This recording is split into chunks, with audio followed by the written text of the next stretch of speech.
महाभारत क्यों हुआ था? हम सबने महाभारत एपिक सीरीज देखी और सुनी है। बहुत सारे लोगों ने तो महाभारत ग्रंथ पढ़ा भी होगा। हमें ये तो पता है कि महाभारत कौरवों और पांडवों के बीच में राजपाट को लेकर हुए युद्ध का नाम है, या यूं कहें कि राजगद्दी के लिए दो परिवारों में हुए युद्ध को महाभारत कहा गया है।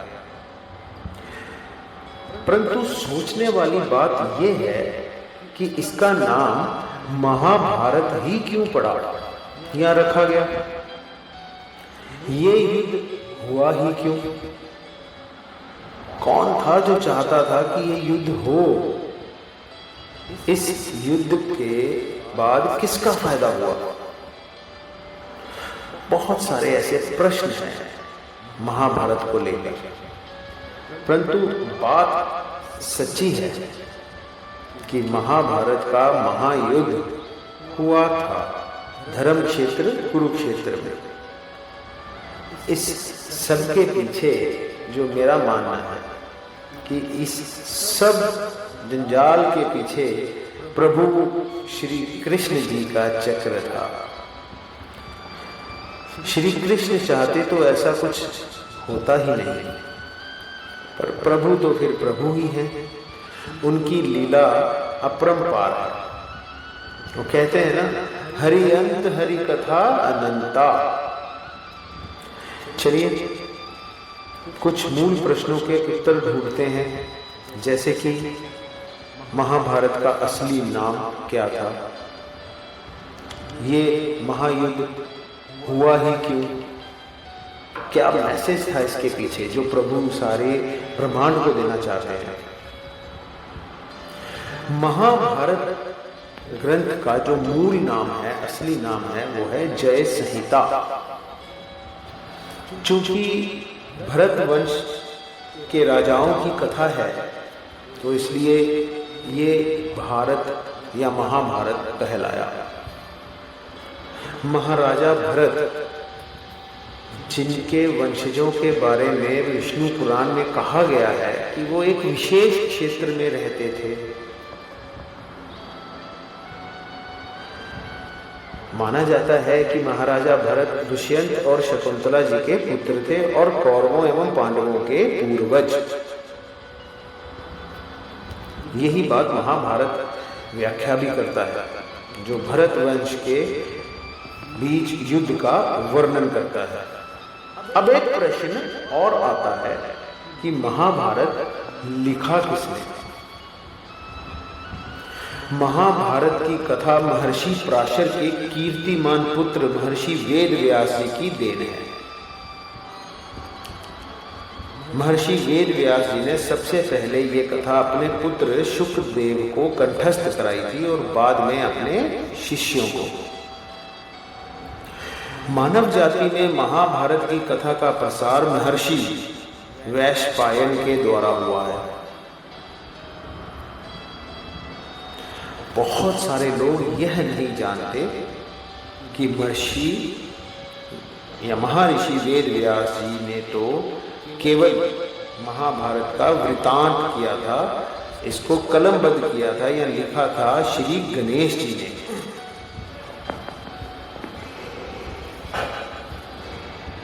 चूंकि वेद व्यास जी ने श्री गणेश जी को अनुरोध किया था ये ग्रंथ लिखने के लिए, तो गणेश जी ने एक कंडीशन दे दी कि आपका अनुरोध मैं अस्वीकार नहीं कर सकता, लेकिन आपको ये सारा ग्रंथ, सारा वृत्तांत धारा प्रवाह बोलना होगा, बिना रुके, बिना पॉज लिए। और महर्षि वेद व्यास जी ने ऐसा ही किया। तो अब ये बात तो हो गई कि महाभारत किसने लिखा, किसने वृत्तांत सुनाया और उनके बीच, किनके बीच ये युद्ध हुआ था। अब बात करते हैं कि ये युद्ध हुआ ही क्यों। बात तो इतनी सी है कि भगवान श्री कृष्ण ने उस काल की समाप्ति करनी थी तो एक महायुद्ध के द्वारा ही हुई। यानी उस काल में बहुत बड़े बड़े सम्राट, दिग्गज योद्धा थे जो बहुत देर तक जीवित रहने वाले थे, लेकिन उस काल का, उस दौर का समाप्ति का चरण था। तो उन सबको इकट्ठा करके एक क्षेत्र में, धर्म क्षेत्र में, कुरुक्षेत्र में लाना भी था, युद्ध भी करवाना था और उनका मोक्ष भी करना था। मेरा ये मानना है। दूसरा सबसे बड़ा वो ये कि प्रभु श्री कृष्ण ने श्रीमद् भगवद गीता का ज्ञान भी तो देना था और पूरे ब्रह्मांड को इसका गवाह भी बनना था। तभी तो एक जरा सी बात को महायुद्ध में बदल दिया, दुर्योधन की ईगो हर्ट करवा दी, शकुनी की बुद्धि भ्रष्ट करवा दी, जुआ भी खिलवा दिया, नारी जाति का, एक नारी का अपमान भी करवा दिया और उसी के बदले को युद्ध का रूप दिया जो महायुद्ध हुआ। बस इसी कारण समस्त महाबलियों, महायोद्धाओं को एक जगह पर इकट्ठा करवा के एक महायुद्ध की रचना कर डाली। अब इस महायुद्ध का रिजल्ट या परिणाम वो भी तो निकलना था। चूंकि एक ज्ञान दिया प्रभु श्री कृष्ण ने कि नारी जाति का अपमान नहीं करना चाहिए, देवी एक शक्ति होती है, तो उसी के अनुरूप सबको सजा मिली और महायुद्ध भी हुआ। चूंकि दुर्योधन ने उस अबला स्त्री को देखकर अपनी जंगा ठोकी तो उसकी जंगा तोड़ी गई। दुशासन ने छाती ठोकी तो उसकी छाती ही फाड़ दी गई। महारथी कर्ण जो एक बहुत बड़े योद्धा भी थे, तो महारथी कर्ण ने एक असहाय स्त्री के अपमान का समर्थन किया, तो श्री कृष्ण ने असहाय दशा में ही उसका वध करवाया। उसका वध जो है वो असहाय था उस समय, तब करवाया। भीष्म पितामह यदि प्रतिज्ञा में बंधकर एक स्त्री के अपमान को देखने और सहन करने का पाप उनके सर है, तो असंख्य तीरों में बिंदकर अपने पूरे कुल को एक एक करके मरते हुए देखा। कोई भी बुजुर्ग अपने सामने अपने बच्चों को मरते देखना नहीं चाहता, पर भीष्म पितामह ने अपने सामने चार चार पीढ़ियों को मरते हुए देखा और तब तक जब तक वो खत्म नहीं हो गए भीष्म पितामह जीवित रहे और वो देखते रहे। यही उनका दंड था। चूंकि वो इच्छा मृत्यु के वरदान में बंधे हुए थे तो उनकी यही एक सजा थी। धृतराष्ट्र जिसको कि पुत्र मोह था, तो उसे 100 पुत्रों के शव को कंधा देने का दंड मिला। भले ही वो 100 हाथियों के बल के बराबर था धृतराष्ट्र, पर सिवाय रोने के और कुछ ना कर सका। अब ये नहीं कि दंड केवल कौरवों को ही मिला, क्योंकि उन्होंने नारी जाति का अपमान किया था। एक अबला नारी का अपमान, असहाय नारी का अपमान गलत है, तो दंड जो है वो पांडवों को भी मिला। द्रौपदी ने वरमाला अर्जुन के गले में डाली थी, तो उसकी रक्षा का दायित्व सबसे बड़ा दायित्व अर्जुन पर था। यद्यपि अर्जुन चुपचाप उसका अपमान देखते रहे, तो सबसे कठोर दंड भी उसी को मिला। अर्जुन भीष्म पितामह के साथ बहुत अधिक प्रेम करते थे, स्नेह रखते थे, तो श्री कृष्ण ने उन्हीं के हाथों पितामह को निर्मम मृत्यु दिलवाई। अर्जुन रोते रहे पर तीर चलाते रहे। क्या लगता है अपने ही हाथों अपने अभिभावकों, अपने भाइयों की हत्या करने की गलानी से अर्जुन कभी मुक्त हुए होंगे? कदापि नहीं। वह जीवन भर तड़पे होंगे। यही उनका दंड था। युधिष्ठिर, जिनको धर्मराज युधिष्ठिर भी कहते हैं, उन्होंने स्त्री को दांव पर लगा दिया, तो उन्हें भी दंड मिलना था। स्त्री कोई वस्तु नहीं है।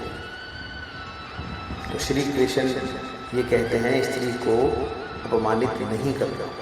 कठिन से कठिन परिस्थितियों में भी सत्य और धर्म का साथ नहीं छोड़ने वाले युधिष्ठिर से युद्ध भूमि में झूठ बुलवा दिया और उसी झूठ के कारण उनके गुरु की हत्या हुई। यह एक झूठ उनके सारे सत्यों पर भारी रहा।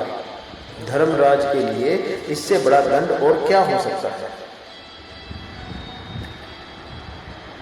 अब एक ऐसे व्यक्ति को भी, ऐसे थर्ड पार्टी को भी दंड मिला जो सिर्फ मात्र उनका वाकफ था।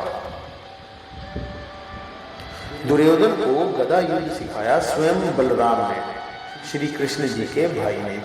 अब एक अधर्मी को गदा युद्ध की शिक्षा देने का दंड बलराम जी को भी मिला। उनके सामने उनके प्रिय दुर्योधन का वध हुआ और वो चाहकर भी कुछ ना कर सके। उस युग में, उस काल में, उस समय में दो योद्धा ऐसे थे जो अकेले सबको दंड दे सकते थे। एक तो थे भगवान श्री कृष्ण स्वयं और दूसरे बर्बरीक, जो आज भगवान खाटू श्याम जी के नाम से जाने जाते हैं। पर श्री कृष्ण ने ऐसे कुकर्मियों को उनके विरुद्ध शस्त्र उठाने का संकल्प त्याग दिया था। उन्होंने बोल दिया था कि मैं ऐसे कुकर्मियों के विरुद्ध शस्त्र नहीं उठाऊंगा, और बर्बरीक जी को युद्ध में उतरने से रोक दिया था। अब लोग पूछते हैं कि बर्बरीक जी का वध क्यों हुआ, खाटू श्याम जी का वध क्यों हुआ, या क्यों मजबूर कर दिया ठाकुर जी ने कि वो खुद अपना शीश उनको भेंट कर दें। यदि बर्बरीक का वध नहीं हुआ होता तो द्रौपदी के अपराधियों को यथोचित दंड नहीं मिल पाता। कृष्ण युद्ध भूमि में विजय और पराजय तय करने के लिए नहीं उतरे थे। श्री कृष्ण अपराधियों को दंड दिलवाने के लिए उतरे थे। बहुत सारे लोगों ने कर्ण का बड़ा महिमा मंडन किया है। अब कर्ण कितना भी बड़ा योद्धा क्यों ना रहा हो, कितना भी बड़ा दानी क्यों ना रहा हो, पर एक स्त्री के वस्त्र धरण में सहयोग का पाप इतना बड़ा है कि उसके सारे पुण्य उसके समक्ष छोटे पड़ गए। द्रौपदी के अपमान में किए गए सहयोग ने यह सिद्ध कर दिया कि सारे पुण्य छोटे पड़ जाते हैं एक पाप के भागीदार बनने के लिए, और इसी कारण उसका वध धर्म कहलाया। स्त्री कोई वस्तु नहीं कि उसे दांव पर लगाया जाए। प्रभु श्री कृष्ण के युग में दो स्त्रियों के बालों से पकड़कर घसीटा गया, उनका अपमान किया गया। देवकी के बाल कंस ने पकड़े थे और द्रौपदी के बाल दुशासन ने। श्री कृष्ण ने स्वयं दोनों के अपराधों को समूल नाश किया, दोनों अपराधियों का समूल नाश किया। किसी स्त्री के अपमान का दंड अपराधी के समूल नाश से ही होता है। यही शिक्षा दी है महाभारत में। भले ही वे अपराधी विश्व का सबसे शक्तिशाली व्यक्ति ही क्यों ना हो, तो महाभारत से क्या सीख लेनी चाहिए? स्त्री का अपमान नहीं करना चाहिए, स्त्री के अपमान में भागीदार नहीं होना चाहिए, स्त्री के अपमान में खड़े भी नहीं होना चाहिए। और अगर आप समर्थ हैं तो ये अपमान नहीं होने देना चाहिए। तभी तो लिखा है कि यदा यदा ही धर्मस्य ग्लानि भवति भारत अभ्युत्थानम अधर्मस्य तदात्मानं सृजाम्यहम् परित्राणाय साधूनां विनाशाय च दृष्टिताम् धर्म संस्थापनार्थाय संभवानि युगे युगे। तो हर युग में स्त्री का अपमान असहनीय है। तो कृष्ण भगवान की लीला उसको समझना बहुत मुश्किल है। तो अब इसके बाद हम श्रीमद् भगवद गीता पे थोड़ा रिसर्च करेंगे और उसका हिंदी रूपांतर समझने की कोशिश करेंगे। जय श्री कृष्ण।